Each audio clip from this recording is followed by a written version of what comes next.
did you know that in Google Docs, whether you're using Gmail or Google Workspace, you can take a document that's written in pretty much any language and you can convert it to pretty much any other language. Let me show you how you can do this.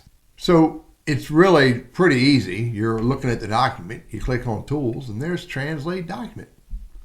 And then it's going to create another document, a new document with, I'll give it a different title. And I can choose the language I want to translate to, and I hit Translate. And there's my document that was previously in French, and now it's in English. Now there's some grammaticals and typos we got to clean up.